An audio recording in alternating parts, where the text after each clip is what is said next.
বয়সের সাথে সাথে মানুষের ম্যাচুরিটিও চলে আসে। তো হ্যালো, আসসালামু আলাইকুম, welcome to our page Aladdin জিনির লাইফস্টাইল। সবাই কেমন আছেন? আশা করছি ভালো আছেন, আমরাও ভালো আছি আলহামদুলিল্লাহ। আজকে মন চাচ্ছিল ভাজা পুরো আইটেম খাওয়ার জন্য, তো এদিকে কিন্তু পুরিটা পাওয়া যায় না, তো আমি ভাবলাম যে একটু পুরি বানাই। তো পুরোপুরি পুরিও না, এটা হচ্ছে খেতা পুরি, পুরান ঢাকার বিখ্যাত খেতা পুরি। তার জন্য ভাতের সাথে আমি আলুটা সিদ্ধ করে নিয়েছিলাম, তার মধ্যে 2 রকমের ভর্তা বানিয়েছি, একটা হচ্ছে একটু ঝাল দিয়ে আর একটা বেশি ঝাল দিয়ে, যেহেতু পাপাইটাও খাবে। আর এটা খেতা পুরির নামের কারণ এটাতে বেশি করে আলুর পোরটা থাকবে, পুরিটা একটু মোটা হবে, আর এই জন্য এটার নাম খেতা পুরি। এটা কিন্তু আমি বেলুন পিড়িতে বানাবো না, হাত দিয়ে চেপে চেপে বানিয়ে নিব। আর দেখতেই পাচ্ছেন এটা কতটুকু মোটা থাকবে। এটা কিন্তু আপনার কম আঁচে ডুবো তেলে ভাজতে হবে, নয়তো দেখা যাবে পুরিটা উপর দিয়ে লাল হয়ে গিয়েছে, ভিতর দিয়ে কাঁচা রয়ে গিয়েছে। যেহেতু পুরিটা একটু মোটা শেপে করা হয়েছে, খেতা পুরি কিন্তু সহজে ফুলে না, যেহেতু এটা একটু মোটা টাইপের পুরি হয়ে থাকে, কিন্তু পাতলা পুরিটা ফুলে। আমি ভাবতে পারিনি যে এই পুরিটাও ফুলবে। এই তো দেখতে পাচ্ছেন কি সুন্দর ফুলে গিয়েছে। খেতা পুরিটা আমি সর্বপ্রথম পুরান ঢাকায় ট্রাই করেছিলাম, ফুপি খাইয়েছিল। তো ওইখানে আবার আপনার সরিষার একটা চাটনি দিয়ে সার্ভ করে, সাথে টক জাল মিষ্টি একটা তেঁতুলেরও চাটনি থাকে। দুইটা সসই অনেক মজা এই খেতা পুরি দিয়ে খেতে। আমরা আবার এটা টমেটো সস দিয়ে খেয়েছি, খারাপ লাগেনি। আর এই তো আমার সবগুলো খেতা পুরি ভাজা হয়ে যাচ্ছে, সুন্দর এবং মুচমুচে খাস্তা হয়েছিল। হ্যাঁ, সসের সাথে সাথে কিন্তু আমরা চা দিয়েও ট্রাই করেছিলাম, কারণ ঝাল ঝাল মিষ্টি মিষ্টি ভালোই লাগে খেতে।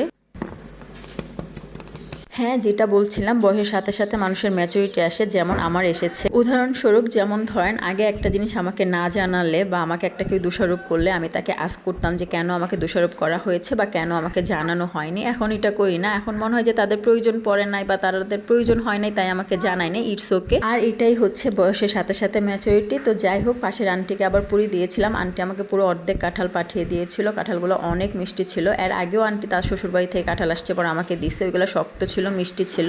ওইটা আমার ফেভারিট ছিল, এটা একটু নরম নরম ছিল, তারপরেও মিষ্টি ছিল আলহামদুলিল্লাহ। আপনারা আমার শুক্রবারের ভিডিও দেখলে দেখতে পাবেন, আমি দুপুরে আপনার লাল মুরগি রান্না করেছিলাম আলু দিয়ে ঝোল টাইপের। তো বিকেলবেলা ভালো মানুষ আবার 2টা পেঁপে পেরেছে, এর মধ্যে একটা একটু লাল ছিল, যেটা আমি পছন্দ করি, কচকচা লাল মিষ্টি। আর এটা একটু পাকা ছিল, বেশিটাই কাঁচা ছিল। ভাবলাম এটা আবার কষিয়ে দেওয়া যাক।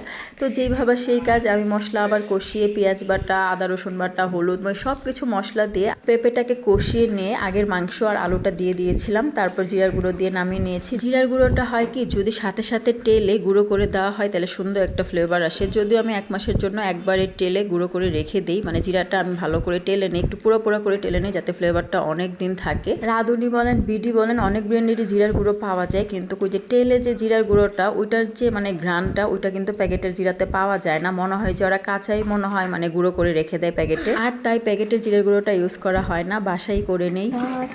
জীবনে ফুল ফোটালে তুমি গোপনে, আমি হচ্ছি পাগল তোমার।